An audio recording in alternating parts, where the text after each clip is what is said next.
Welcome to the Sooner Sportsmod series, live right here on the Dirt Track Racing Network, hailing in from Oklahoma City, Oklahoma. And I guess we're also in Shawnee this evening, correct? At least that's what the phone number says, anyway. Yeah, McLeod, Shawnee, whatever. Tonight we're going to have Larry Carr, myself, and Steve Slater on the phone, and we're going to get a couple of people on with us to talk about a little bit more about the Sooner Sportsmod series. We're going to talk about the race this past Saturday over at the Oklahoma Sports Park in Ada. I believe that was what you guys said it was. And Correct. We're going to also get a chance to talk to the Red Dirt Speedway? Red Dirt Raceway. Red Dirt Raceway's promoter, Cody Brewer. So we're going to have a track owner and a race car driver on. And from what you guys were saying earlier on the phone, Johnny, the driver that's going to be on with us, is also a promoter. He has been promoting, yeah. So it's going to kind of be nice to see that kind of aspect from a promoter's side, a driver's side, the sports mod promoter with us on the phone, and having a track owner, in which I guess you had made, and we'll talk about later on in the show also, you had made a point of, Larry, that Cody is actually the very first one to sponsor the Sooner Sports Mod series at his track. So that's going to be... That's absolutely correct, yeah. That's going to be one of the first ones to come on board with us, and we're going to talk to him about that a little later in the show. Absolutely. Yeah, so the first night, and the second night was at Red Dirt. Good. So what I'm going to do right now is so we can get things shared about, and I'm going to do some engineering here, and the crazy mad engineer is going to do some computer work. I'm going to turn things over to you guys, Larry and Steve, and cover a little bit of the race from the other night, Jared's second win, and go from there. If anybody is looking to call in and talk to us, ask questions, make a comment, this, that, or the other, good, bad, or indifferent, feel free to call the studio line at 1-518-952-2944. Anyone is welcome to give us a call and weigh in on the Sooner Sports Mod series or weigh in on the races in Oklahoma that we're talking about, or the race tracks. Feel free to call at any time. Guys, go ahead.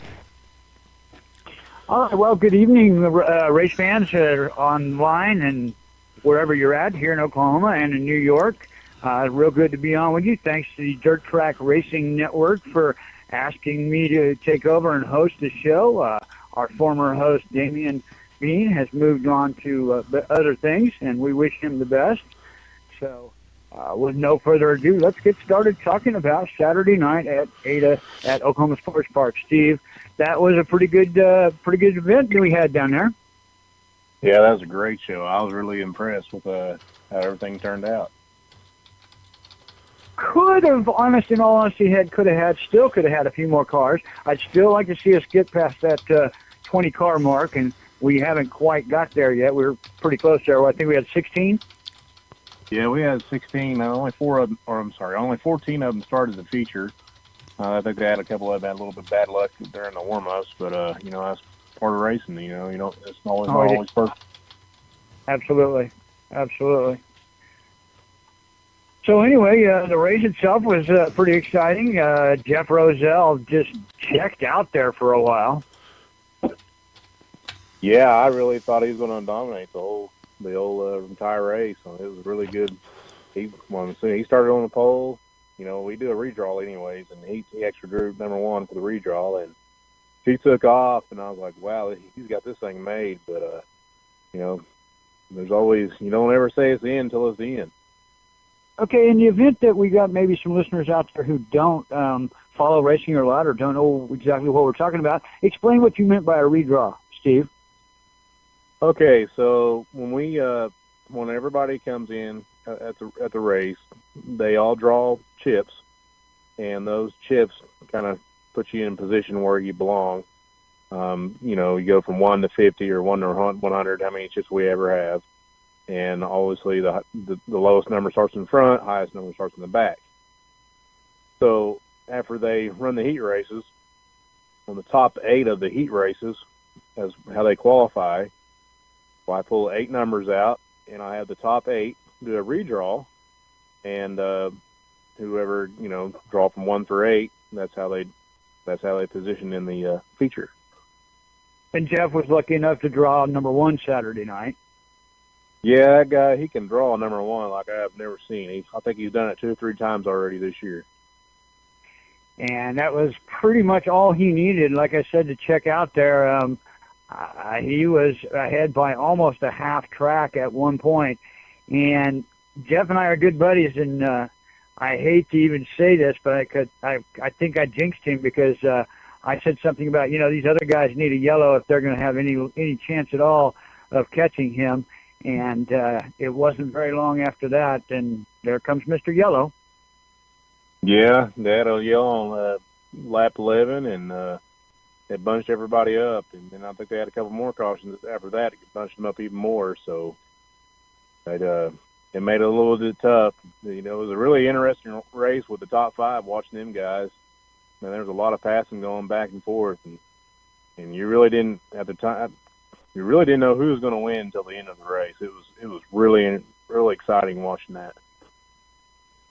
It absolutely was, and if it hadn't been for possibly if it hadn't been for that one little mistake by Roselle, he'd have took home another win. But in the last lap, he made a little mistake coming off corner 2 and let Baird get around him, and Baird took home the win. Yeah, not only he took on the win, but he also took on the hard chargers that last weekend. Yeah, six spaces, 6 spots. Yeah, got to thank the Ellis family for having that hard charger award. And without that,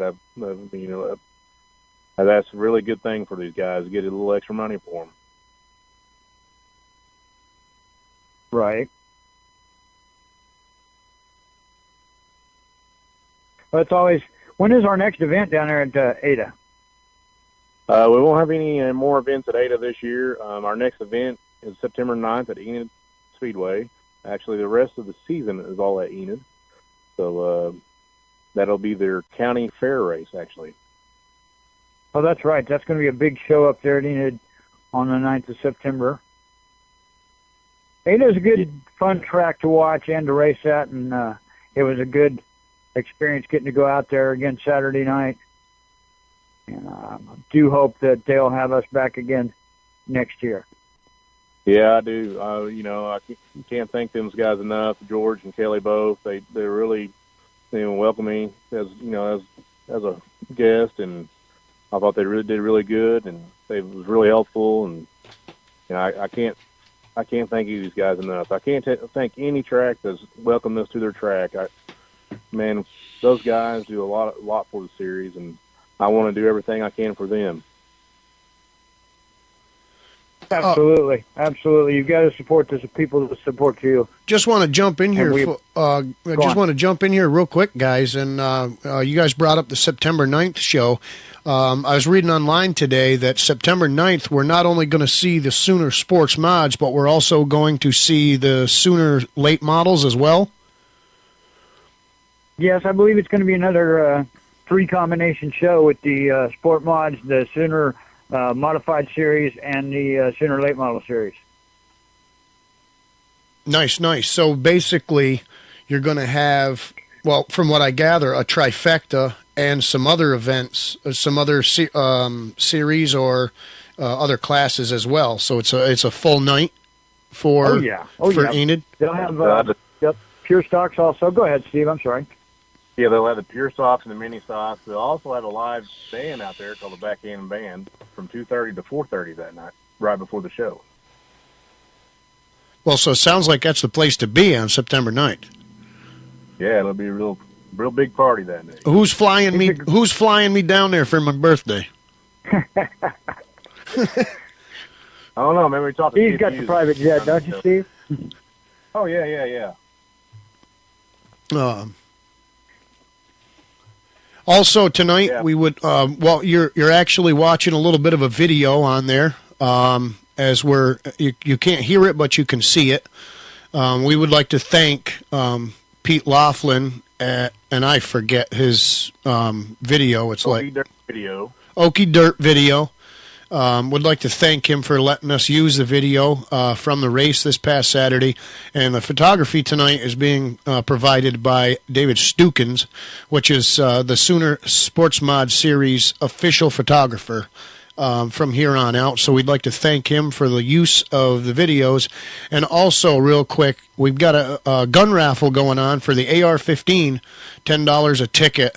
I want to jump into that real quick before you guys finish up with Saturday night's results and stuff, only because you found a way to make it available via PayPal, and I'd like you to be able to share that as well.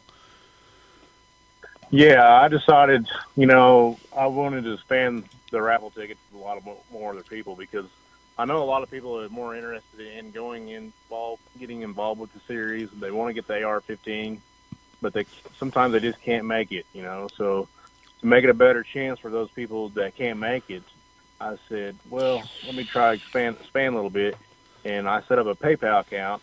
It's $10 a raffle. You just pay as a $10 donation per ticket. If you do happen to get on and pay for the PayPal, please let me know online. Send me a message or whatever. Call me. My phone number is on the Sooner Sportsmod Series.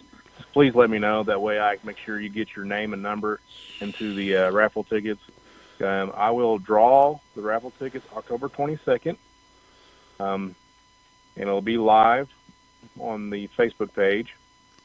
Also, you got to be 18 to win and pass background. But other than that, man, everybody's got a chance.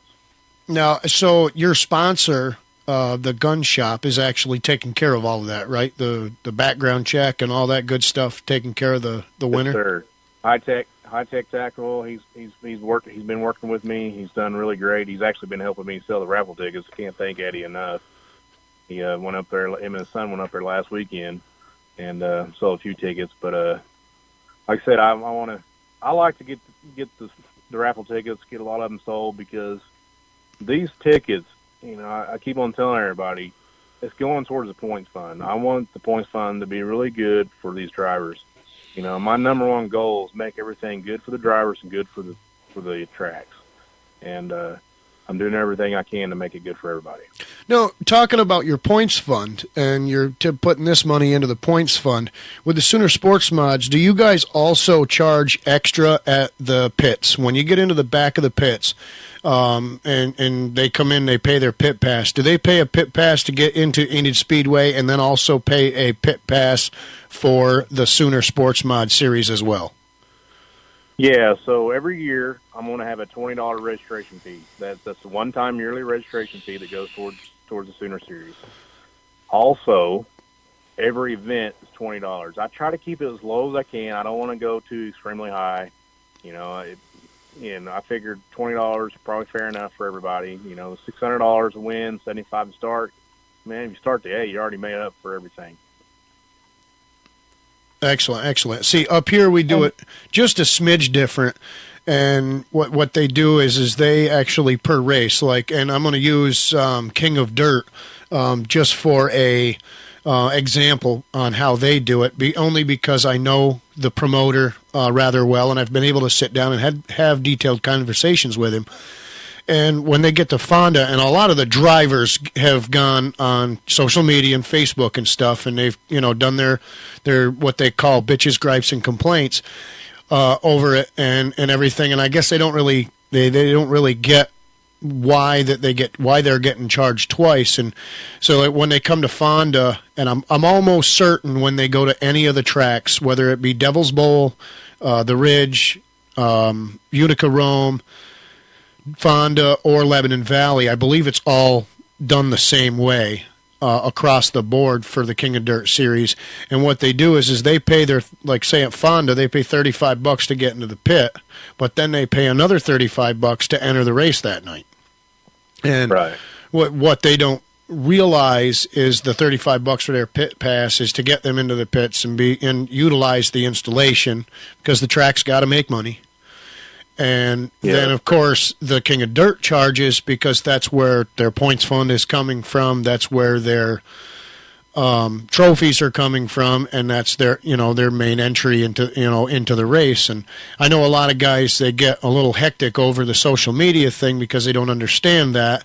And when it really comes down to it, yeah, it's not the greatest thing having to pay the $65 or $70 just to get into a pit one night. On top of that, you got to pay $70 for 5 gallons of racing fuel, and of course, food and everything for the family. And if family comes with you and you got, the wife, the kid, the daughter, you're 10, 20, $30 pop, depending on how they charge.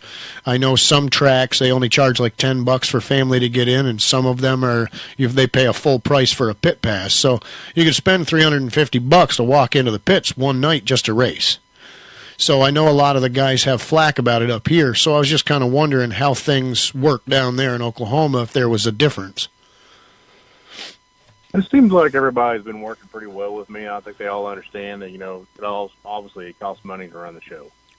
This is part of it. I try to keep it minimum as I possibly can, but it does cost money to run the show. But, from here on out, I'd rather not keep it any higher than that. That's kind of what my plans are. I think this winter I'm going to do things a little different. I'm thinking about, at the first of the winter, I'm thinking about making a $10 registration fee up to April or March or whatever, and it'll go back up to 20. Just kind of give them a little bit, maybe like an early bird special kind of thing. Yeah, kind of an early bird special for the guys. Now, will that be something? We do the same thing in the Sooner late model series. We have each race, the drivers put in $25 to be able to race that race with the series. Now, they they have a better understanding because they've been through the deal at least once already why we do that. And it's just, like Steve said, it costs to do these events.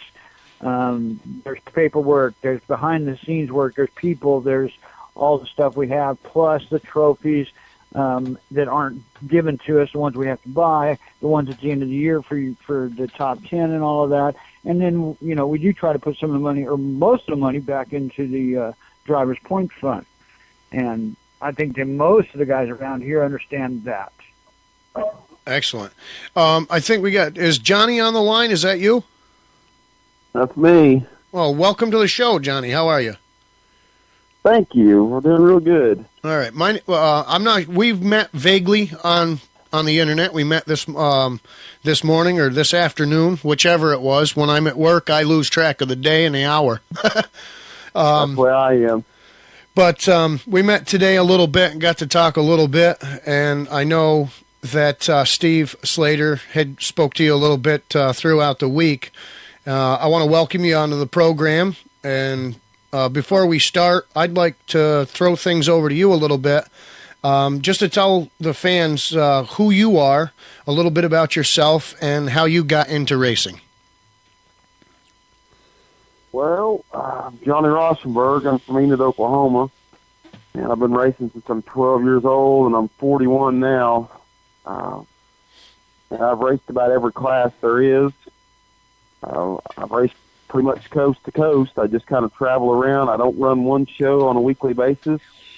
I just don't run one track on a weekly basis. I might run once a month, or I might run 3 weeks in a row. I just try to race and have fun. That's all I want to do anymore, is just have fun. I'm not racing for points or money or anything like that. I enjoy going and hanging out with my friends and doing the thing that I've done all my life. Now, the Sportsmod series, a sports modified race car, is that the only car you drive? Mm-hmm. No, I've got a little 4-cylinder mini stock car. We run it on some of the Cajun mini stock races, and we've been to Carolina and run the World Crown 4-cylinder shootout with it. And I've raced, like I said, that's the only 2 cars I've got right now. My daughter's actually got a car too, and she races. But I've had some opportunities this year to drive some other cars for different people, and I've just kind of decided, I just kind of want to do my own thing this year and just kind of race my own cars. And when I can and it's available and it's convenient, that's what I do.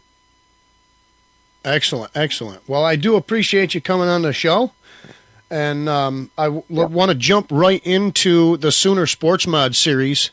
You're currently 7th in points in the Sooner Sportsmod series. How does that feel to be in the top 10 with only making 3 features this season so far?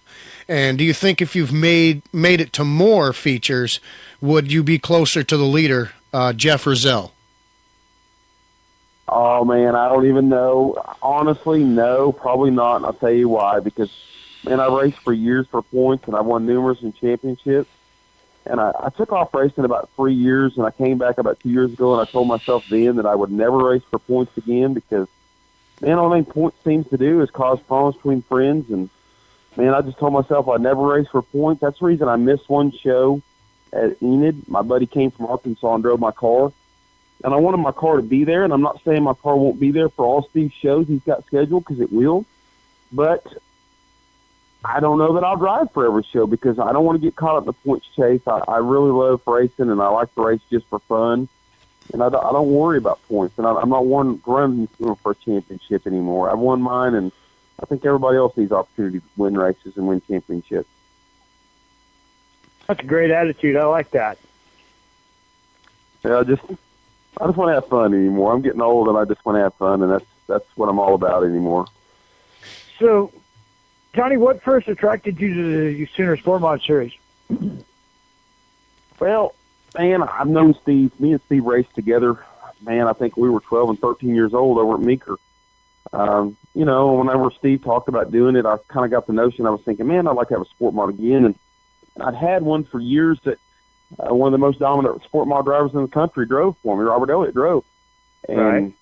we raced together for years, and we won races all across the country. He's one of the best drivers in the country in my book. And then I refer to him year, as Mr. Sportmod, so yeah, I agree with you. He's known as Mr. Sportmod all across the country. Everybody knows when Robert Elliott shows up, no matter what car he's driving, he's going to win. And truthfully, I enjoy more of the shop time working on the car and trying different things and new things. I mean, that's kind of where I'm at. I don't really know that I'm a driver anymore. I'm just kind of driving just because of the fun of it anymore. But, you know, Robert's drove my car a couple nights this year for me, and he won one at Elk City in my car, and I think he ran second over at Lawton one night. We just kind of missed the setup or hit a 1 of 10. Right. But, you know, that's kind of my deal is I don't know, we never heard Steve was doing that thing, and I had heard that Enid was going to open back up my hometown, and I decided real quick then, man, if my hometown track's open, I got to support it. I mean, I started racing right here in Enid, like I said, probably 29 years ago. I was 12 years old then, and man, if Enid's going to be open, I might not be driving a car, but I'm going to have a car there to support it for sure. So that's the only reason we got back on the sport mod. That has been kind of the response from everybody we talked to about the whole Enid thing. That thing is just taken off like wildfire, and everybody's really excited about that whole deal going on. Oh, yeah, I mean, when you throw Mark Brill and Kip Hughes in the middle of the mix, I mean, throwing 2 really good guys, you know, both those guys got a real love for the sport. I know it's probably really hard for both those guys to know that Enid's open and racing, and they're not able to get behind the wheel because both those guys have been hard competitors here at Enid, especially Kip. I mean, Kip started racing at Enid, so, right. You know, that's tough for them not being able to race here at home. But, man, I think they've done a heck of a job promoting this deal. I mean, absolutely. Every day I turn around, and it's like I look on the Internet and I see something, or I walk in O'Reilly's and I see a flyer hanging up, or somebody that I haven't seen in years is talking about putting another race car together just because of Enid opening back up. Right. So that says a lot for what they've done. It's been really exciting, and it's been a great deal, and I've been glad to be a part of it myself. You were talking about maybe you're not such a good driver. Well, you know, you did pretty good last weekend. You finished third behind 2 of the probably the better in the Sooner Sportmod series, you'd have to say. What do you think makes their program work so good, and what's making your 1F car work so good? Well, man, those guys are racing every night. They're running that Sportmod every night somewhere. I mean, every weekend they're behind the wheel of those cars, and they're racing them, and that's what makes those guys so good. I mean, you can't knock either one of them. I mean, both of them are good drivers, and it's tough to outrun guys that's running every week. My deal is I haven't been in my sport mod. When I came to Meeker for the Sooner race 2 weeks ago, that first time I've been in my sport mod in probably over 2 months, 3 months. I just had been sitting in my shop and I had ran it. And, you know, when I knew that the Sooner sport mod deal was going to run at Meeker, I thought, well, I'm going to have to try to get it together and get over there. And I knew the Friday night show was going to be tough because I own 2 businesses and it's tough to get out of town on Friday night. But then when they changed it to Saturday night, I was like, man, I'm definitely going. And I went that one Saturday night, and then I thought, man, if they're running 8 of the next week on Saturday, I'm going to make a 2-day show of it. So I told all my employees, hey, I'm cutting out of town early. I'm going to run Meeker Friday night, and I'm going to go run 8 on Saturday night. And I'll probably do that again because we had a lot of fun. I mean, both the tracks are pretty good. I mean, they were just, in my program, my deal could get a lot better if I would get more consistent on racing, but I can't be there every week, and I can't dedicate all the time to it anymore like I used to. So I'm just kind of a fair weather racer. Whenever I feel like it, I'll drag my car out and kick the tires and load it in the trailer and go. But I could be a lot better than what I am, but I'm just having fun. Well, it sounds like you are having a lot of fun, and that's a great approach to it. You and I kind of shared a similar event recently. We both got the opportunity in the past couple of years here to put our daughters behind the wheel of a race car. Let's talk a little bit about that. How'd that come about, and how long has she wanted to get behind the wheel, and how has she done? Well, my kiddo, man, she's been all over this race car deal since she's been 2 years old. She's been out in the shop with me, helping me build cars and work on them and build motors. I mean, yeah, she's a girl, but I guarantee you when it comes to a race car, she's really not. She don't mind getting her hands dirty and doing anything. And I got out of racing for a while, and then one night my buddy called me and wanted me to come to the go-kart track over to Alva. So I loaded my daughter Michaela up, and we went to Alva to the races, and we watched the go-kart races. And Michaela said, Dad, I want to race the go-kart, which she'd always wanted to race cars. She told me since she had been little tiny she wanted to race a mini stock, and I said, well, okay, well, let's see, we'll think about buying one. Well, next thing I know, a guy told me that she could hot lap her go-kart, so Michaela did. We came home that night, and that was about an hour drive from home, and I heard that whole night about how she wanted to go-kart. Well, the next morning, I got on the phone. I stayed up all night long, didn't go to bed, looking for her go-karts. The next morning, I owned 4 go-karts, and I bought them for one for her and 3 for my buddies. And she ran go-karts. She won some races in the go-karts and had fun, and then she told me, Dad, I want to go a little faster. I want to get a mini stock. And when she said that, it was on like Donkey Kong. I went crazy on it. And because, man, I ran the mini stock deal for years. I love the 4-cylinder cars. I just like the adventure working on them. And they're a different breed. I mean, they're totally different what a lot of people think. And so I built her one, and I guarantee you I've had more fun racing with her than I've ever had in my life. She's brought fun back to racing because, she gets behind the wheel, and I'm trying to coach her and tell her how she needs to do this and how she needs to do that. But then I'm sitting there, about a month ago at Meeker, or at Wichita, I guess she won a feature. And I was watching her, and I kept telling her, she needed to be on the top of the racetrack. And before she went out, I was trying to give her some coaching tips. Well, she jumped out there, and she got up front. Well, a kid named Triton, he is a heck of a little shoe, and he's from Ponca City area, and I try to help him too. His grandpa's a good friend of mine. He run her down, and about in the middle of that race, I'm thinking, oh, man, I wish I wouldn't have told Kayla to go to the top. And, man, Triton kind of drove underneath her and showed her a little bit of the bottom, and, man, she went to the bottom, and, man, the race was on then. And it was a lot of fun for me because even what I told her to do, she was doing, but then when she realized it in her own mind behind the wheel, she felt the car by the seat of her pants, and she knew what she had to do to win the race. And she wound up winning. Grow. And that's the most fun I've ever had in racing is watching her succeed and win races, and like I tell her, we're going to have struggles no matter what. Don't get upset. Just go have fun. No matter if we win or we run dead last, let's go have fun. And that's what we try to do. Well, I remember the first night she won out at Meeker, and I remember how excited you were that night. And I also know what it's like to have a child that's racing, and it is so exciting and so cool that they follow in something that you're interested in and something that's good and healthy and builds good friendships. Because, you were talking about, a lot of these guys you've been friends with for a long, long time, and it's great when they follow along with us and they want to do what we do. And I think you've met my daughter a few times out there at the track, and you know that she's just like Michaela. She may be a girl. Don't get me wrong, she's a girl for sure. But at the racetrack, it's all about racing, and don't get in my way, because it's race time. Yeah. Well, and but tell me about having Fine Roofing on board as a sponsor. Well, I own Fine Roofing and Remodeling, and I own Fine Roofing Supply. I own a supply company and I own a roofing company. So both those guys, I mean, you know, they're both my companies, and they both sponsor the cars. I got Bliss Concrete, helps me out a bunch. He's one of my crew chiefs, you know, and he helps me out a bunch. And I've got all my guys that go to the races with me every week. You know, I couldn't do it without them. My family supports a bunch. I mean, I think my family gets involved in this racing more than I do sometimes, because a lot of times they're wanting to go, and I really don't feel like wanting to go, but I change my mind because they want to. Yeah, I see on Facebook sometimes when Michaela talks you into going racing. Mm-hmm. You know, I got a lot of people. You know, I've got a couple sponsors that kick in pretty good amounts of money. I got one sponsor that just shows up with tires and brings me tires. I got another sponsor, man. He helps me out a bunch, and he don't really want his name out there. He enjoys racing.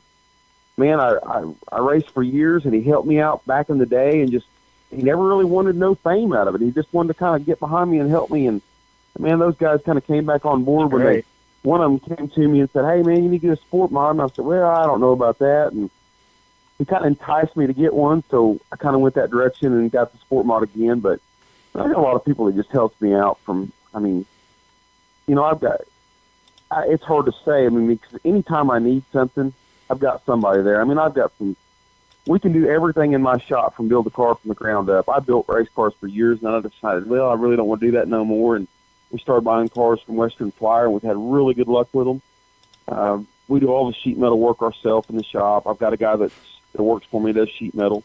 I do all my own motor stuff. I mean, I always ran Chevy motors in the past, and then 5 or 6 years ago when Robert Elliott was driving for me and him was sitting there at lunch one day laughing, and we said, man, we need to do something different. Me and Robert's always been Ford nuts, so we decided we was going to build a little Ford. And we built some Ford motors, and, man, we dominated with them. And then when I built the Sportmod, I had that Chevy motor, and I put it in there and ran it, and I've been working on getting the Ford deal back together, and we just put a Ford back in mine, and Robert's got a Ford in his. And the only reason we like to do something like that is just be different than everybody else. I don't want to be a cookie cutter to everybody else's cars and motors, you know. So that's kind of where we're at. We just got to do some different stuff than everybody else is doing, just try new things. So, what's your take on the current Sooner Sportmod motor rules, and is there anything you'd like to see changed in that? Man, I think the motor rules are pretty good, but I'm going to be honest with you. I think car counting around the country is hurting everywhere because of the price of racing. Because when the Sportmod class started, 10 years ago around Oklahoma, when I bought one of the very first ones, we could get a motor for $3,500 and have the best of the best and go out and be competitive. Well, now $3,500 is not going to be a last place motor. I mean, it's just not going to be there. They cost so much money to run, you know. And I mean, I like the claim deal myself. I like the claims because it keeps everybody on the same, you know, page on dollars. I mean, I wish there was something they could do to make it more competitive on price wise, because there's some guys that, you know, spend $5,000 and can run pretty good, and there's some guys that spend $25,000 on motors. You know, and that's the only thing. I mean, I think there's a lot of the rules that IMCA came up with, and I know Steve's kind of adopted those rules. They're really rote for the big companies. You know, like say Eldebrock, they're getting a piece of the pie, or EQ heads, or this or that. I think guys could back the motor rule up somehow, some way, and get it where it's more competitive, where a guy could build a car out of his garage with all these old junk car parts that he's had running down the road for 180,000 miles. I think you could take that and build something and have just as much fun. Because my motto's always been, it don't matter how fast you go, you can only have so much fun. And I think you can get more Saturday night racers. What I call a Saturday night racer is the guy that pulls in on an open trailer that, you know, does everything he can to get there on Saturday night. That's the racers that I think series and track promoters need to really go after. I think that's the ones they really need to try to pinpoint. And if you're going to do something special, I feel like you should do something special for those guys that's going to be there every Saturday night supporting you. Because, and I told Steve this, the guys that got some money behind them, they're not going to be there every Saturday night. You know, they're just not. I don't care what it pays. They're not going to be there every show because they like to bounce around because they've got money to be able to do that. But your Saturday night racers are the guys that supports the local tracks, and they're every week, and they've got their fans there every week. And that's who I think promoters need to look to when they're building rules. I think you need to build your rules around your Saturday night racers. And the guys that's got big money's just kind of got to follow in with the motor package that those guys can afford, and I think racing will be better. That's just my own truthful opinion.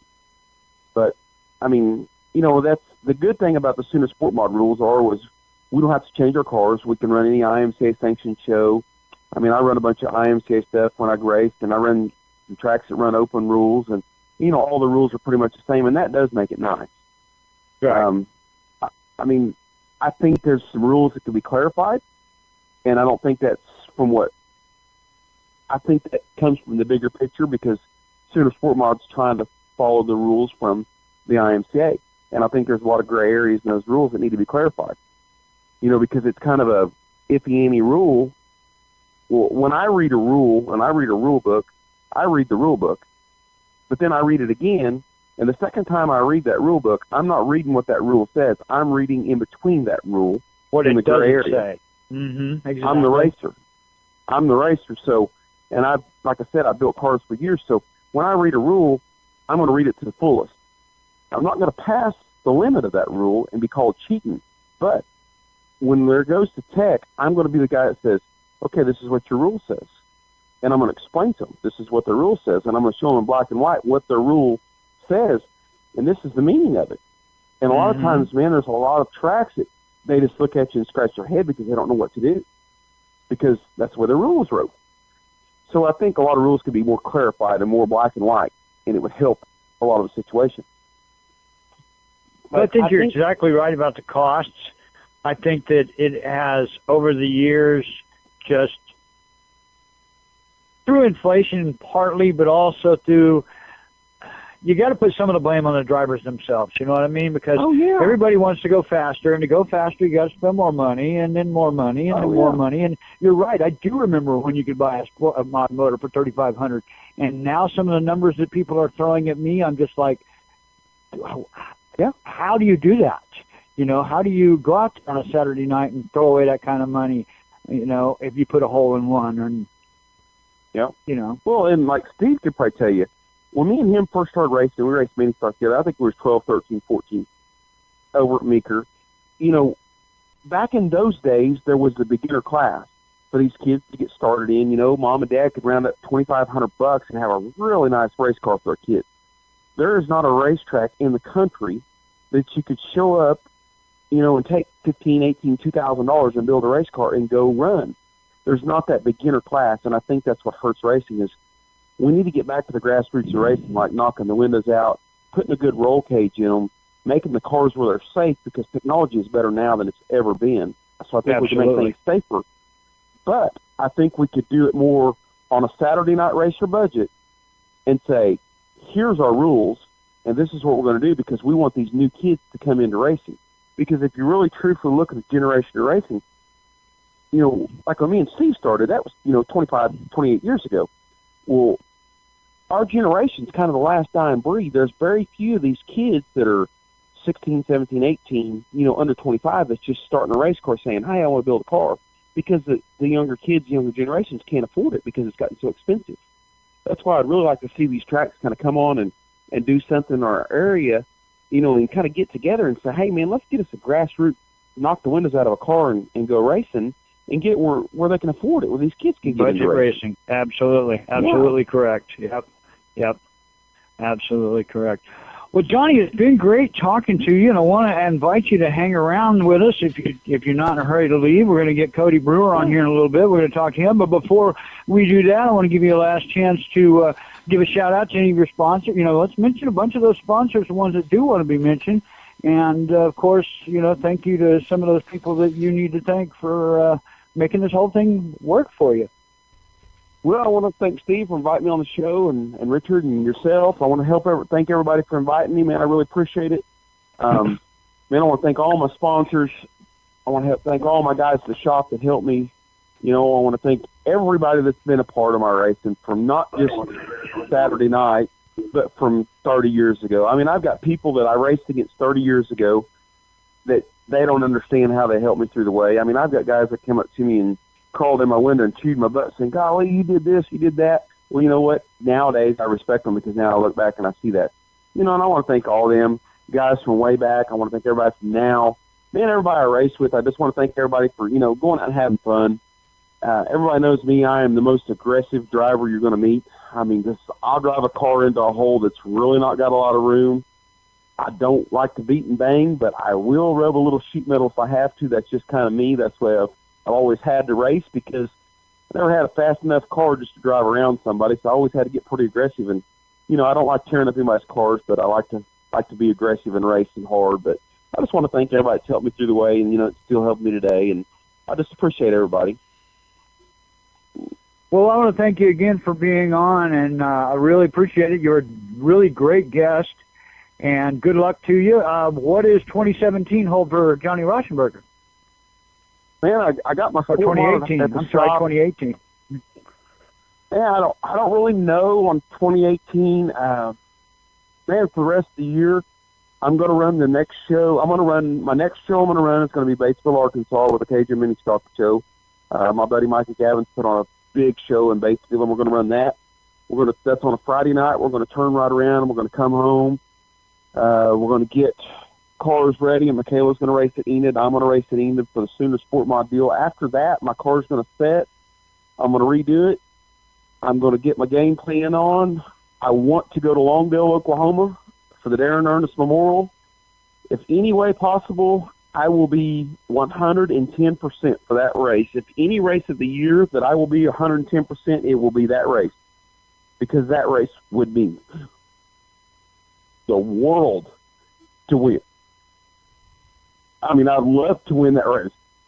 So that's why I'm going to be 110%. If any race I've ever won to win, that's it.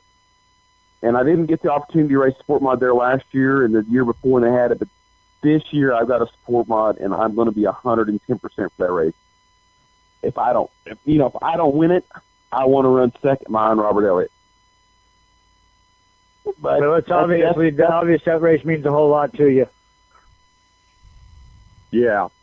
Well, there's Robert's boy, and man, Darren meant the world to me. So that's the race. If any race of the year I want to win, that's the race I want to win. That's the race we want to do good at. Like I said, if I don't win it, I want to run second behind Robert to that race.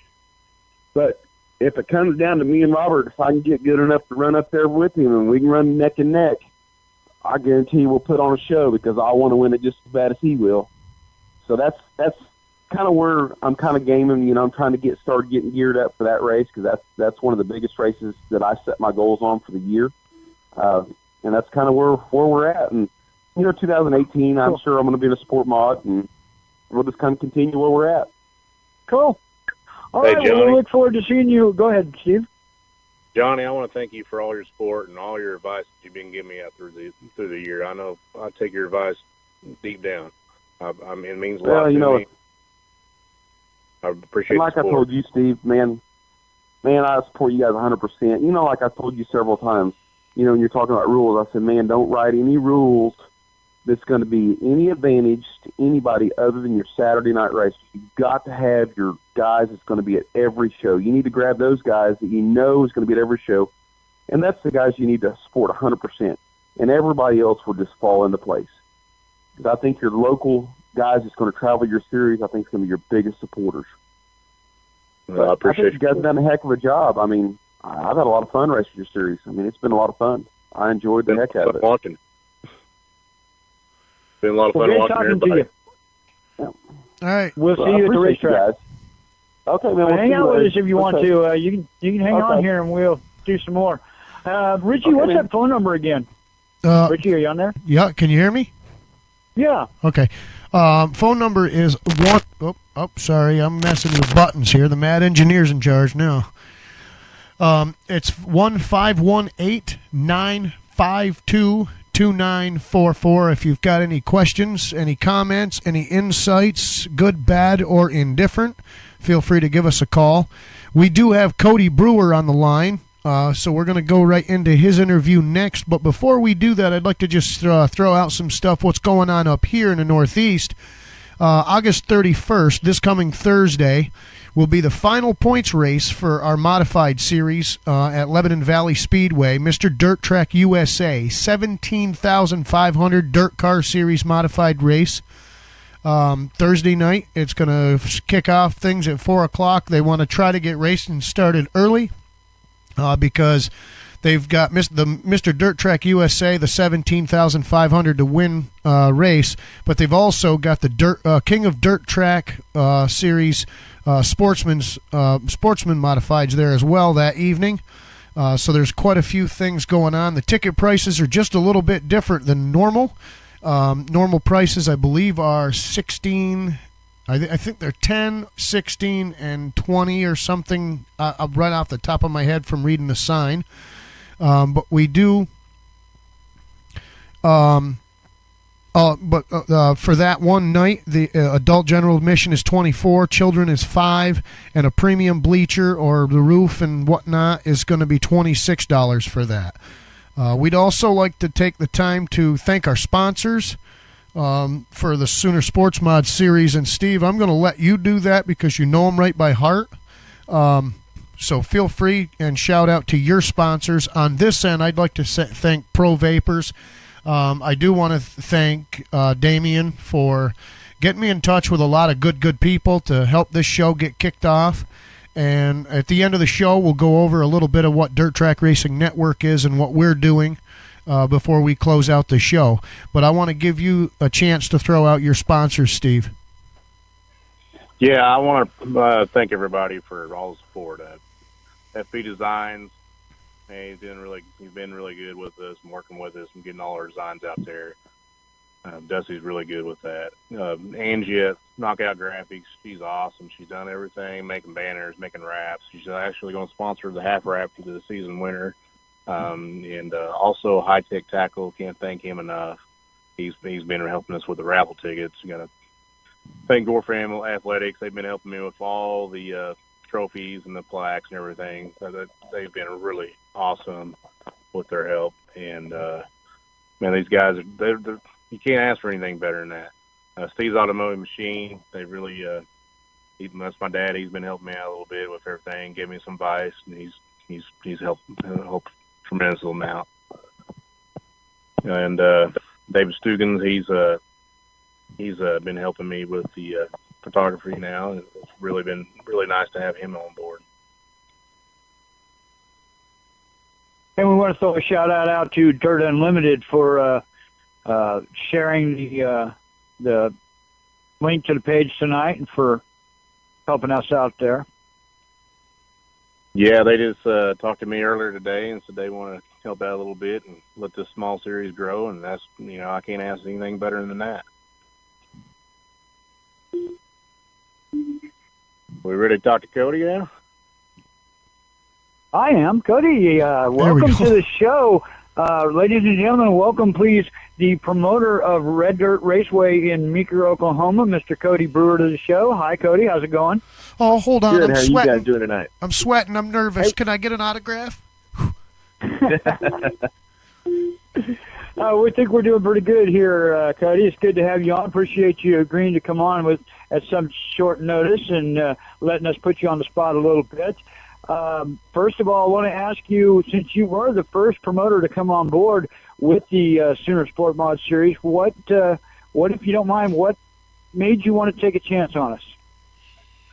Well, first off, I'm at the fire station, and so if you hear a alarm go off in the background, I may have to leave, or I've got the other truck volunteer to take some calls for us if it's just a medical call. So if you hear something, I'll do my best to kind of drown it out because it gets a little loud. But anyway, I've known Steven for a while and known of Steven for a long time, and I just kind of saw what he was doing with the Sport Mod series, and we had a big race we were trying to put together with a Fallen Hero 50 there at Red Dirt Raceway, and really wanted that thing, just to give the Sport Mod guys a big event that they can hang their hat on and really do something cool for the community and for law enforcement and for, all the military and fire members and stuff like that. And so we were putting that race together, and I was watching as Steven was trying to develop the series from the ground up. And, it just seemed like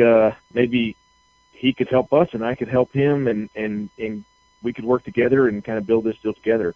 I'll be the first and the last one to tell you, and everybody else I think realizes too, but Steven, he's working his tail off trying to get this thing off the ground and give the racers a really cool deal that they can call their own as far as the Sooner Sportmod series. And he's doing a whole lot, and he works just tirelessly on the deal. And that's, if I could be associated with somebody, that's the guy I want to be associated with, the one that's going to work like that. So, I gave him a call, and he said, yeah, we'd love to do it. And it worked pretty well. We had a heck of a race, and we're looking forward to doing it again. We had another race last week, and it went really well too.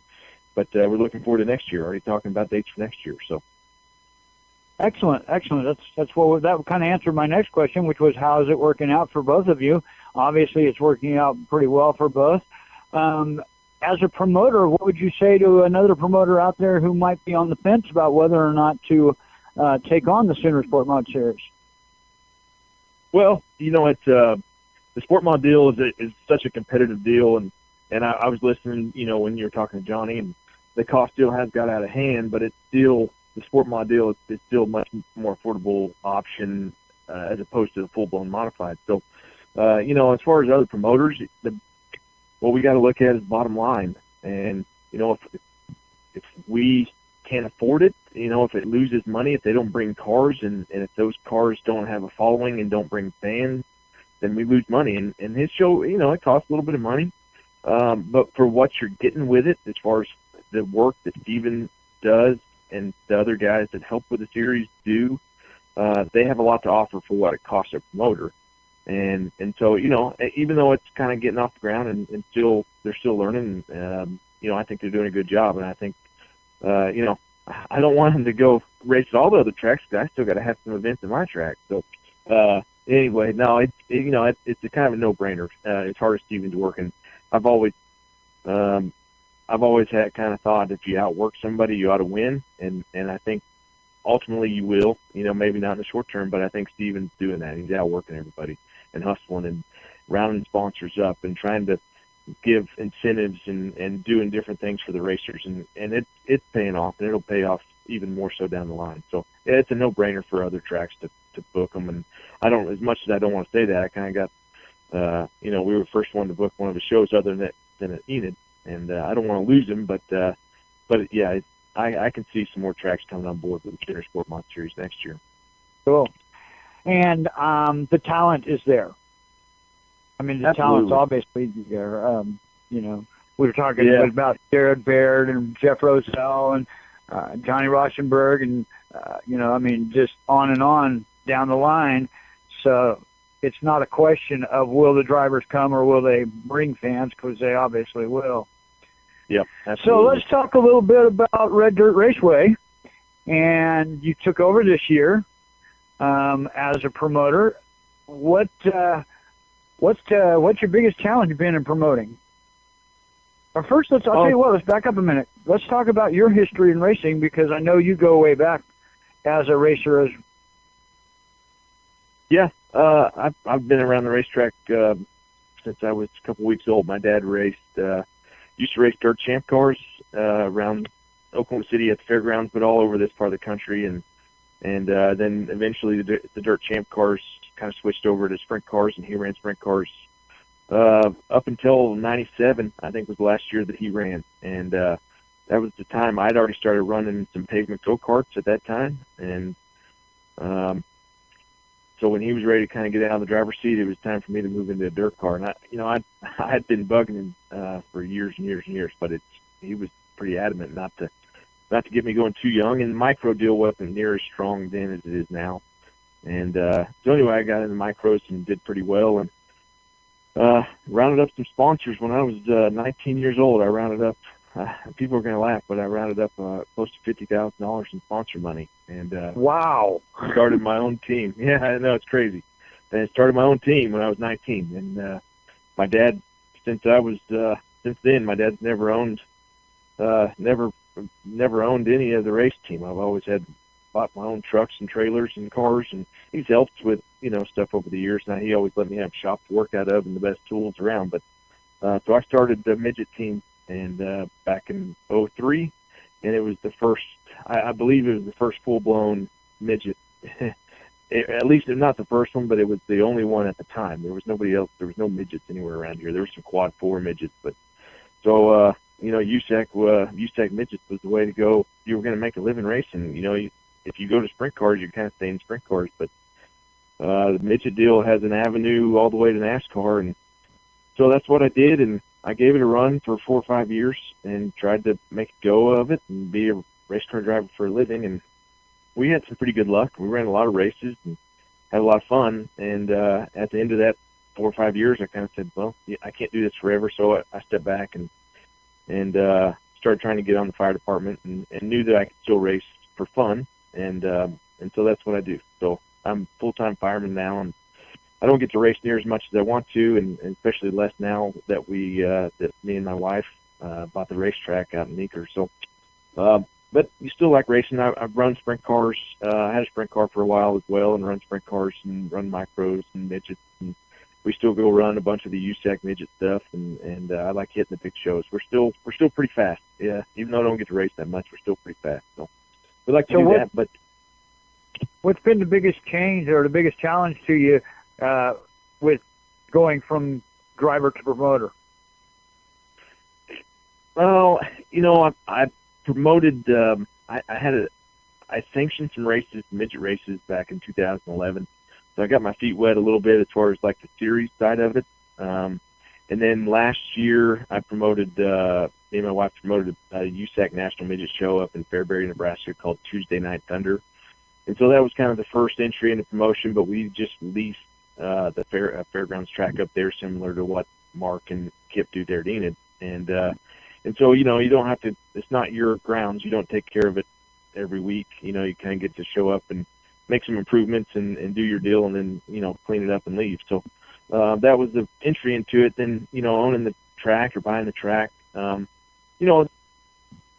it's a tougher, I've always thought if I outwork everybody, I should win. And it's not always the case. There's a lot of variables involved with it. And, ultimately it's tough on my family because I am a full-time fireman here in the metro area. And so I'm gone 10 days a month. I'm not at home. And 10 nights a month I'm not at home because I'm at the fire station. So that makes it tough. The other days I'm at the racetrack, and we're, Mark Brill did a lot with that racetrack while he had it for 12 or 15 years. And, we've kind of stepped in there and we had some ideas that we want to do. And so we've been doing some of those things and implementing those things and making a few changes. So we've had our hands full, but we're kind of getting the hang of it as far as time management and kind of getting in a routine with things. We got a really, really, really good support crew there at the track, different people that help with different things. And, it didn't all work out at the beginning with the people we had working and helping. And we've kind of adjusted on that. And now I don't have to micromanage things, or I try not to. And I just kind of let everybody do their thing. And that makes things a lot easier. Just having a lot of good people there at the racetrack on Friday nights that we can trust. And they do a heck of a job and make really good decisions that I can just turn them loose and they can make the decision and do stuff. And so that's the biggest thing. But, it's, as Johnny said, the car counts are down a little bit across the country. And I feel like it's the same thing here, and so we've got to do our biggest thing. And when we sat down at the beginning of this, is we have got to do a better job at developing the next generation of racers and fans. And he kind of alluded to the cost and having a cheaper class of racing, and I totally agree with that. But it's more than that. We have to do a better job entertaining. People's attention spans are shorter than they've ever been. Our job is to be entertainers. Our job is to put on a show, and right. And so that's one of the things that we really concentrate on is trying to put on a show that is fast paced, where there's not a lot of downtime. So people were entertained, and when they leave, they go, "Man, that was fun. I'd like to come back." And the also competition for the entertainment dollar is so high right now. I mean, you got everything in the world is just readily available, especially here in the Oklahoma City area. That's absolutely correct. So, people have to make, whether they're fans or racers and teams, they have to make a conscious decision to, if it's the racers, to go out in the shop 3 or 4 nights during the week, get the car ready, put it in the trailer, load up, come to the racetrack on Friday night, unload it, spend money to get in, and take a chance. If you sit back and think about it, it's crazy. You don't go buy a new car and spend $10,000 on it and not go get insurance. The first thing you do is go get insurance on it. So to go buy a $10,000 race car and come to the racetrack and go out there with 20 other crazy guys and go as fast as you can with no insurance is pretty wild. Pretty insane. That it is. So they have to make a conscious decision to come support you, and I realize that, and I try to tell the guys thanks every week. Those towards the racers, and also try to talk to them and say, hey, we've got to change the way we're doing this. We've got to put on a show, because if the fans don't come, this whole thing comes to a grinding halt. It takes all of us together. We're just a bunch of guys going around in circles for no reason if there's not fans. Absolutely. So, and we got to work together as far as different tracks, different series, different, facilities, and there's a lot of different thought processes. But ultimately, we have to work together, because short track racing is not near as strong as it once was. And we've got to do a good job of developing the next generation of racers and fans. I agree with you completely. I'll tell you what, I'd like to have you on again another night and really get more drawn out with you. I'm looking up here at the clock on the wall, and I see we're already running over on time. Real quick, talk to us about some upcoming events at Red Dirt Raceway, and, of course, mention some of your sponsors, and let's pay a few bills that way real quick. Yeah, I'd love to be back on anytime you want. We have just a weekly racing program this Friday night, September 1st. All of our Friday night programs start at 8 o'clock. It's actually the Hera free night, so anybody wearing a Hera Panther T-shirt will get in free. And we're running wing sprint cars, sport mods, pure stocks, and then A-class and restricted micros. And we're actually, this Friday night is our first night. If anybody has put together a Hornet car, we saw exactly what Johnny was talking about earlier, the need to have a cheap class, and it's not there right now. So the IMCA actually has a sport compact class, is what it's called, and we pretty much took their exact rules, and we're calling them Hornets. It's a front-wheel drive, 4-cylinder car. You can't do anything to it except take the glass and the lights out of it, put a roll cage and seat in it, and go racing. It actually has a $1,500 claimer on the entire car. So the goal is to put that car together for $1,000 and come race it. And so this is the first Friday night. I know there's some people putting cars together. They've been calling over the last couple of months, and I know it's going to take a while to get that class off the ground, but we have to have an entry-level class. And so anyway, if there's any Hornets around, they may show up this Friday, and then they're going to run every Friday from here on out. But then we're actually also going to time trial the sprint cars this week. We did the time trials or qualifying last week with our pure stocks, and they liked it, and the fans liked it. So we're going to pick a class almost every week and do qualifying where they go out on the clock and make 2 laps by themselves, and then we'll line up the heats based on their qualifying time. So that was cool. And then Friday, September 8th, we have the Pat Suki Classic with the Sprint Series of Oklahoma, which is that's a great group of guys, and they put on a hell of a show the last 2 times they've been there. We're also be running sport mods and pure stocks and micros with that. And then on Friday, September 15th, we have the Power Eye West Midgets for the Oklahoma Sooner Midget Nationals. And that's going to be a show. There's been a lot of people calling and sending messages, when are we going to run midgets? And that should be a hell of a show. I think I've been in touch with Tim Clausen. I think some of the Clausen Marshall cars may show up. I'll talk to Keith Coons, of the Powerhouse Keith Coons Midgets, and they've showed a little bit of interest in coming down for that. I've got a good relationship with them. So hopefully we get some of the outside guys to come in, and where there's a lot of really stout midgets in Oklahoma these days. I think Matt Moore and some of those guys, Grady Chandler will be there as well, and it should be a hell of a show. So we got a lot going the next couple of weeks, and we're actually going to run all the way through October. So we have some other stuff, and maybe I can get back on the show and tell you some of that stuff later on. Cool. All right, real quick now, how about paying some of the bills? Shout out to some of your sponsors and the family. Yeah, absolutely. Rod In Supply out of Kansas City. Smiley's Racing Products, Frank's Custom Trailer Sales, Melmark Pipe and Supply, Downtown Digital and Design, J&R Commercial Radiator out of Oklahoma City, Patriot Dodge out of Chandler, Ironwood Designs. Jeff Sleeper with Ironwood Designs makes the coolest trophies around. If anybody ever needs trophies, and wow, there's a ton of there's a ton of people that help out with different stuff. But O'Reilly Auto Parts and Indico Metals help us with a lot of stuff, and there's a lot of people that help, and I can't thank them enough for what they do to try to let us put a show on for the fans and give some a place to run for the racers.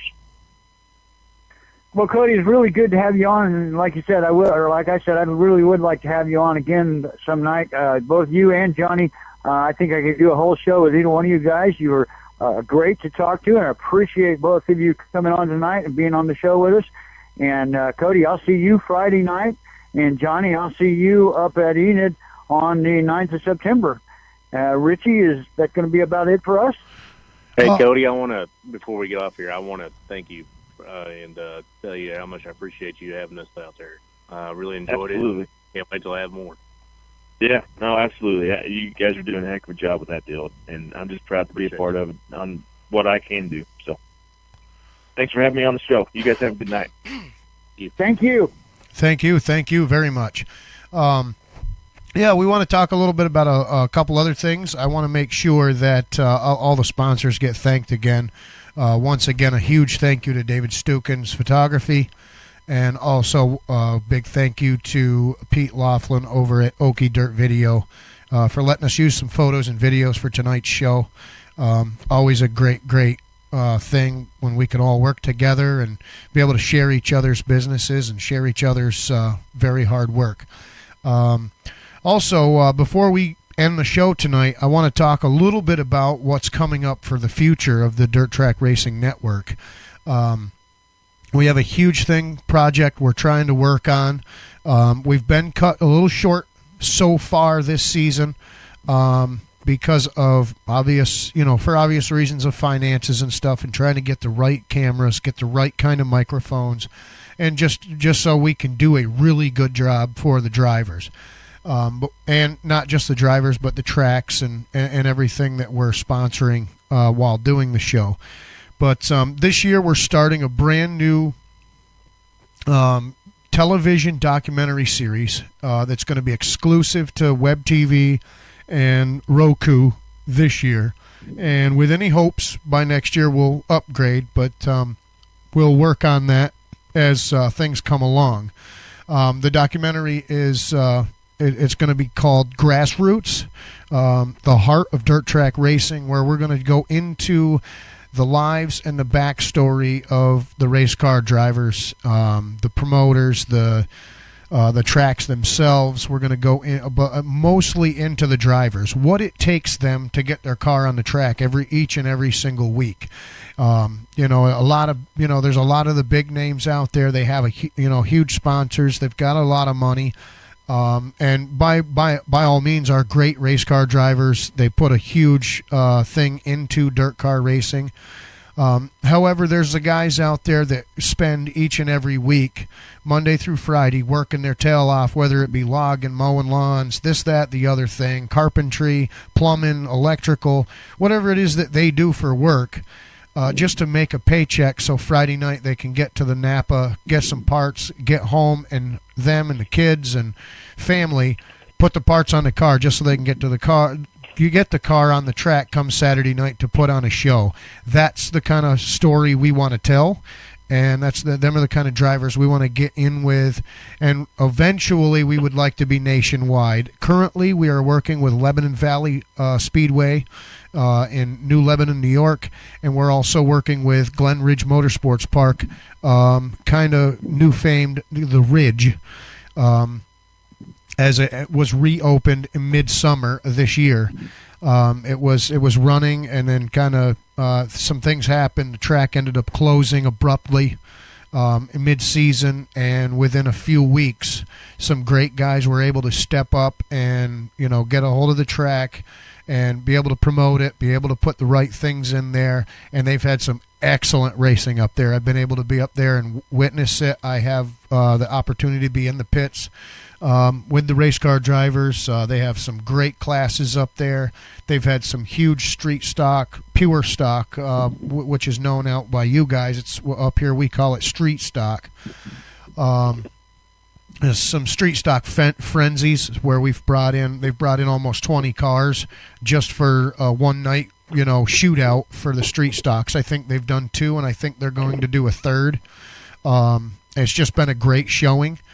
But we're going to be in the pits. We're going to be interviewing the drivers. We're going to get video feed of them racing on and off the track. We're going to get them, teching out this, that, and the other thing, and just kind of give you guys the story of each individual driver and what they do each and every week to race their car and why they love what they do.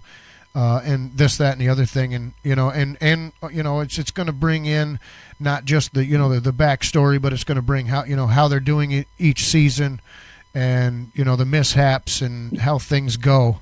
A few short weeks ago, we were in the pits with a gentleman,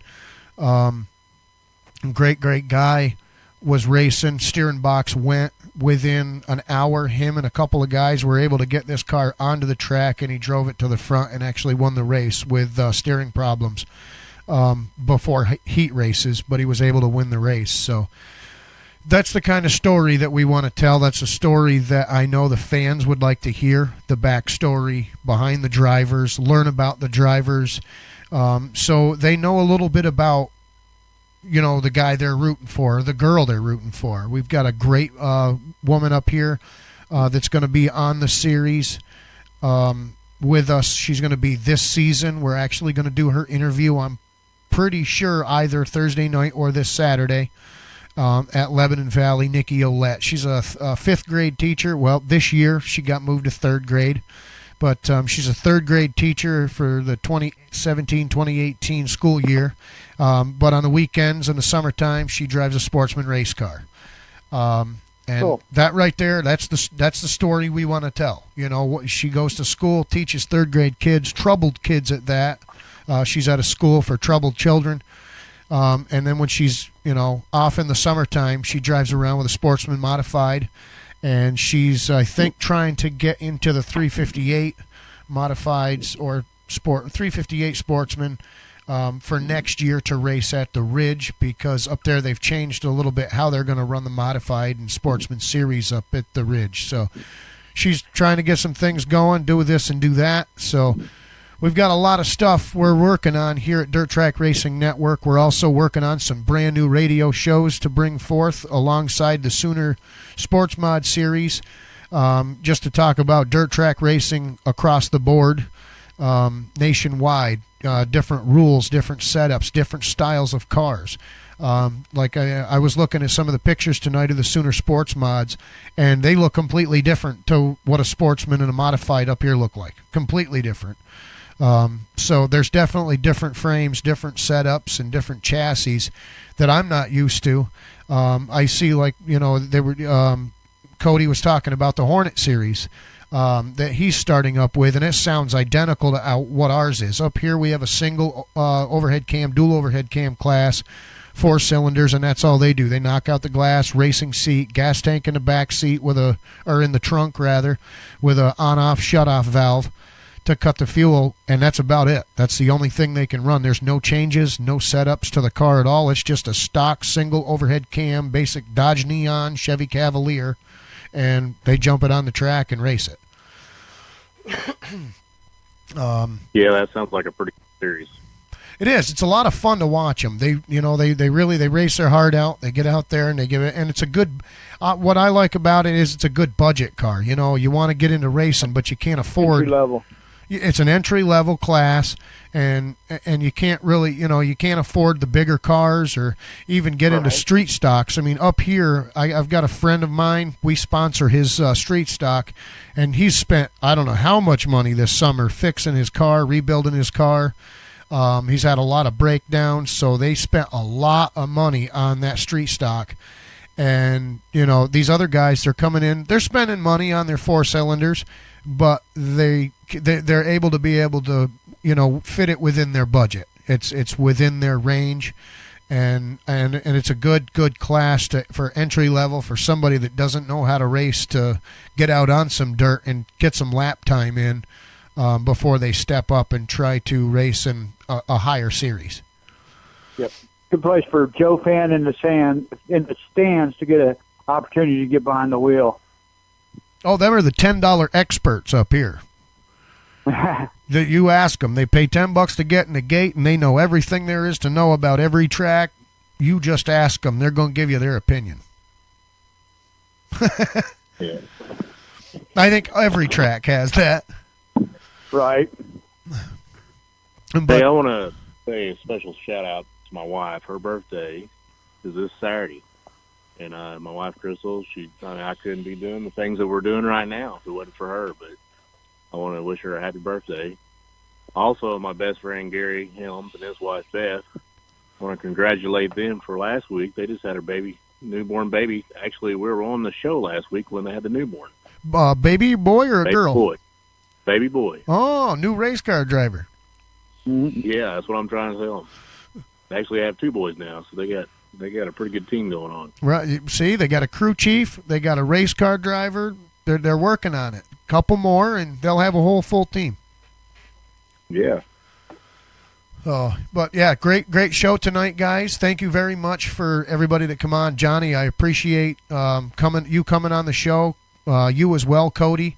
It's always great to hear from a driver's aspect and former promoters aspect, also from a track owner's aspect that was a driver and still is here and there. It's always good to hear different aspects of the racing world and to learn from it. Myself, I'm still learning. I have a long ways to go.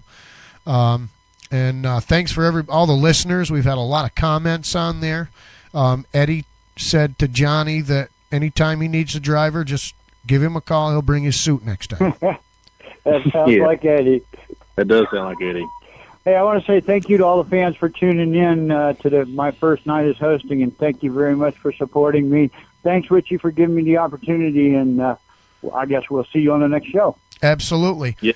Next Tuesday night, ladies and gentlemen, due to the holiday being on Monday, next Tuesday night we will not have a show, only because of the holiday. Ed Lamberton's Monday night Wheel People with Ed Lamberton will be moved to Tuesday night during our time slot, and also it gives us a little bit of a break with the Sooner Sportsmod's taking a break before September 9th, so we're going to try to get some things going in between here and there, work out some good guests, and come back the week of the 9th, somewhere thereabout. I think it's the 12th or something is the day we decided upon coming back. Yeah, it's the following Tuesday, right after the September 9th, so I guess it'll be the 12th. Yeah. So September 12th, look for us September 12th right here on Sooner Sports Mod Series live on Dirt Track Racing Network. And we'll work really hard. Myself, Larry, and Steve will work very hard at getting a couple of good guests on. And hopefully everybody has a good, safe weekend this weekend. Be careful out there racing, and keep it between the boards. And you need to say a special prayers for everybody in Texas right now. They're going through a lot of tough stuff right now. Oh, absolutely. Definitely. Yeah, if you can afford to help out, Red Cross, help out. Absolutely. I'll throw this out there just because I thought it was a heck of a thing. I think it's Luke Bryan or one of them fancy country singers. Chris Young has started his own GoFundMe page. He's from Houston. It's his hometown, but he's starting a GoFundMe page strictly to donate all the money to Red Cross to get out there. So, if you have a chance to get on GoFundMe and check out Chris Young's thing, the money is directly for the American Red Cross to help the flood victims and everything that's going on in the rescue missions and stuff down there. I kind of think it's a commendable thing for the man. He already pledged $100,000 himself when he started the GoFundMe, and it's out there. Also, do not forget, get your gun raffle tickets now because the winner will be announced October 22nd. $10 a ticket, and hey, I don't know anybody that would be silly enough not to think that they could get an AR-15 for $10, because up here they're $1,500 all day long. So if you think you got a chance to win this thing, you can't win it if you're not in it. So get your gun raffle ticket. If you can't get it at a race, be sure to visit the Sooner Sports Mod Series Facebook page. We've got the PayPal link up there. You do not have to be present to win. Purchase your ticket on PayPal. Make sure Steven Slater knows that you purchased one, or add some comments with your name and information and a phone number. where you purchase through PayPal, so that when he announces the winner, if you are the winner through the PayPal purchasing, he can make sure he can contact you with all the information to get your background check done and all that stuff. So thank you very much. Thank you, everyone. Have a good night. And any last words, gentlemen? I just want to go back to thank all our sponsors. And please, guys, everybody support our sponsors. If there's any kind of contact you need with them, you can contact me or look up on the Facebook page. All of our sponsors are on there. But like I said, I couldn't do it without these guys. These guys are awesome. Excellent. We'll also try to get a page on the Dirt Track Racing Network for Sooner Sportsmod, also on our own website, and all the sponsors will be there with their links and information, so it'll be easier for people to find us. Anytime that you want to check out Dirt Track Racing Network, visit us on the web at dtracingnetwork.com. A lot of new stuff coming on, a lot of new stuff being announced, so you're going to want to stay tuned for that. And also visit us on a Monday night up here northeast, basically upstate New York, Dirt Track Racing. Mr. Ed Lamberton, voice of 41 years this year on the radio covering dirt track racing. We celebrated his 40th last year live right here on the show. We kind of surprised him with a cake and everything. And but last year won a Eastern Motorsports Association award for the best show online. Wonderful honor to have won that award, and me being a part of it to help him with the audio and engineering of those specific radio shows right here on Dirt Track Racing Network and WSPD Digital Broadcast. He does a great job. He's got some great guests. He brings the winners on, and when he some of the winners on from each week, brings them ice cream and everything, so they can sit here and eat ice cream while they're being interviewed.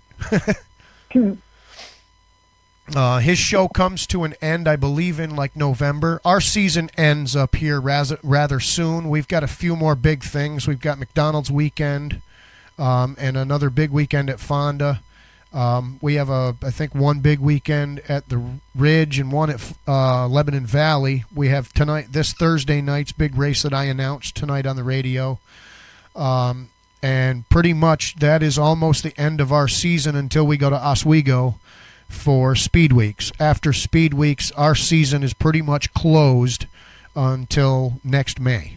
We won't pretty much have any of our drivers up here doing anything until Speed Weeks or Dirt Weeks, whatever they call it, down there in Daytona at Volusia Speedway. So we'll be moving on to other towns and other areas to cover dirt track racing throughout the winter and try to get some of the other thing. We probably can if you want to, Steve. I can let it roll for a little while. Yeah, I figured it'd be nice to have everybody who didn't get to see the race and be able to see the race.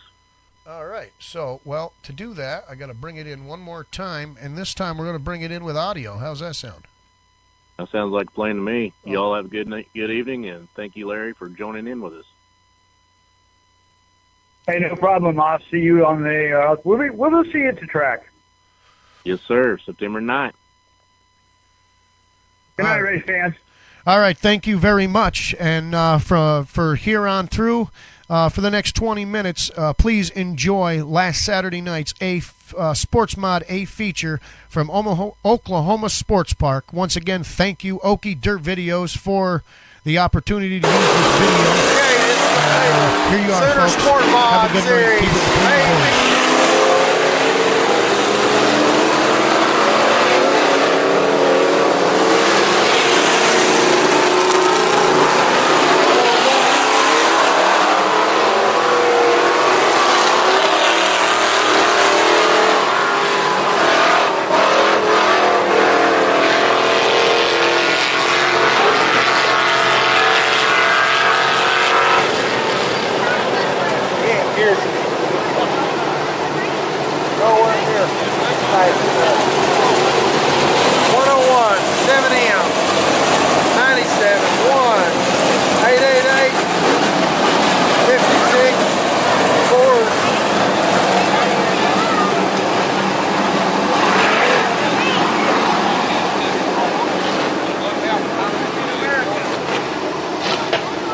Well, Johnny Romo, Summer coming out from back, number 3 back there.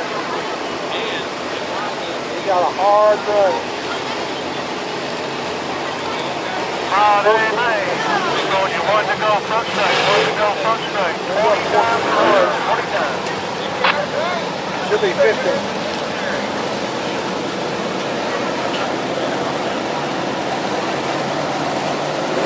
That race in Texas sure hurt us.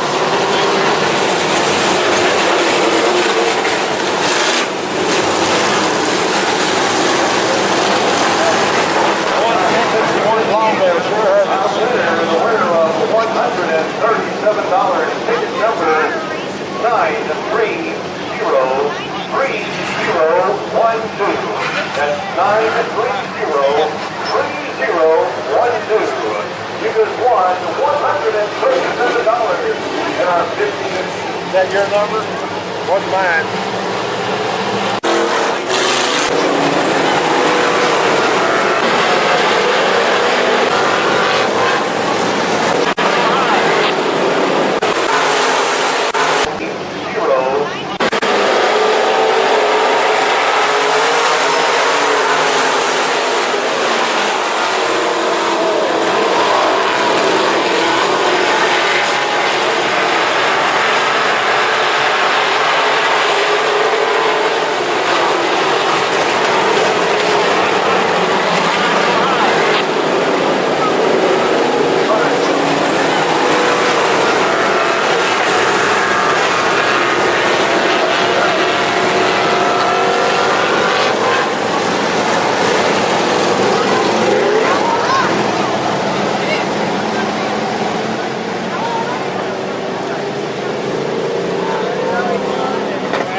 Back straight, we're lined up and ready to go.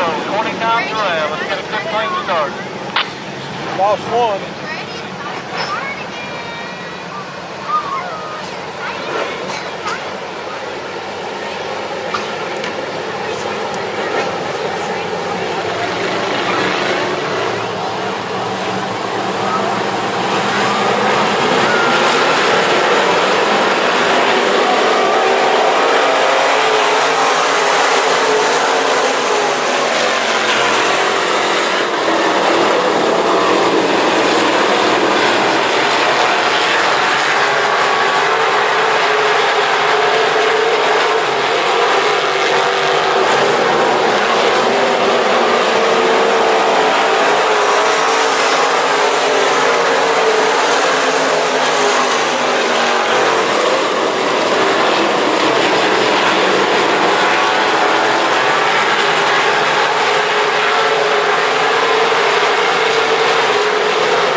Roselle's on a rail.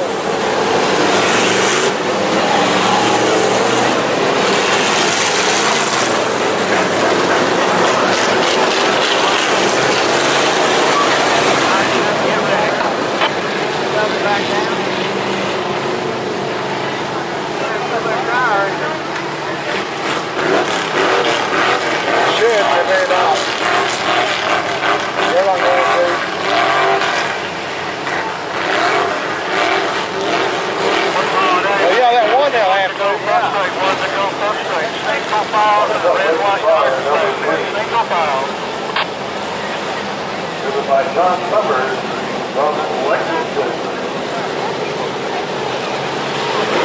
You got a tire up there in the front.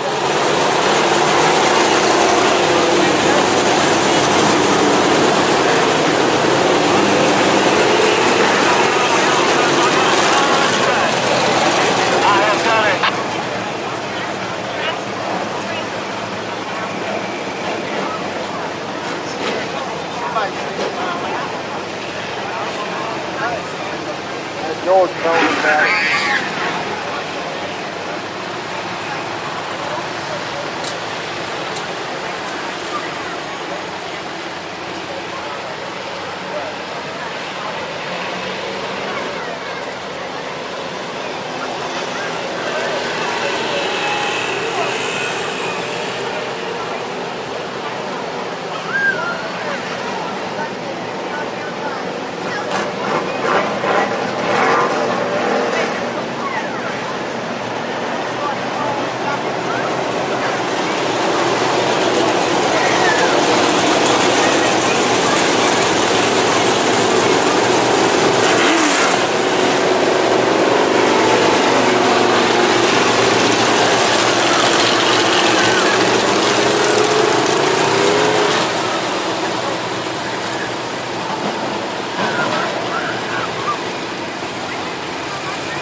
Move out over and turn too.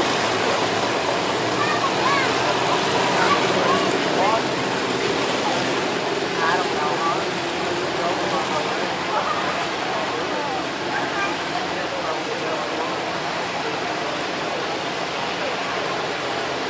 Which nice way to go back to the study? Again? Which way to go back to the study? I go back to 8 and up through 69. 69? Yeah. What do you think? Go through 8 and catch it Cody?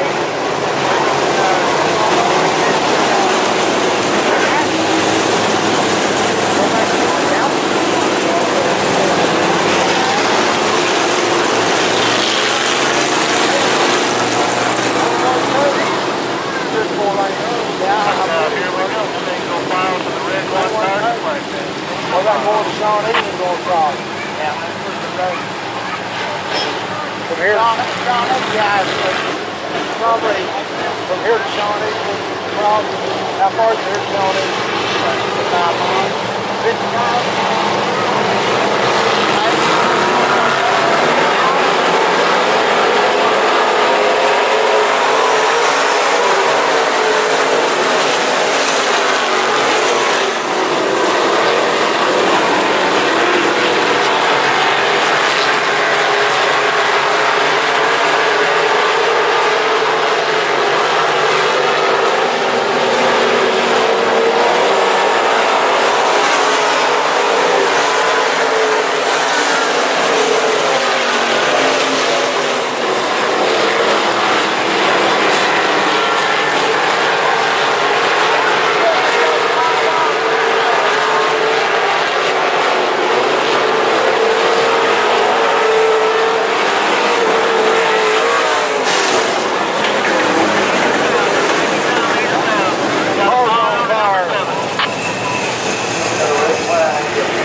drivers, line up is good. Maintain your position. As soon as we get everything cleared, we'll be ready to go. Line up is good.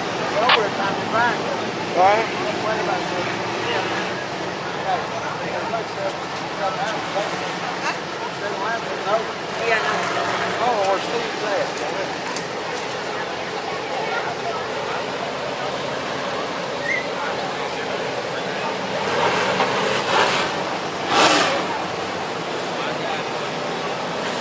Oh, Dave Lane, 11 laps complete, 9 to go. 11 complete, 9 to go.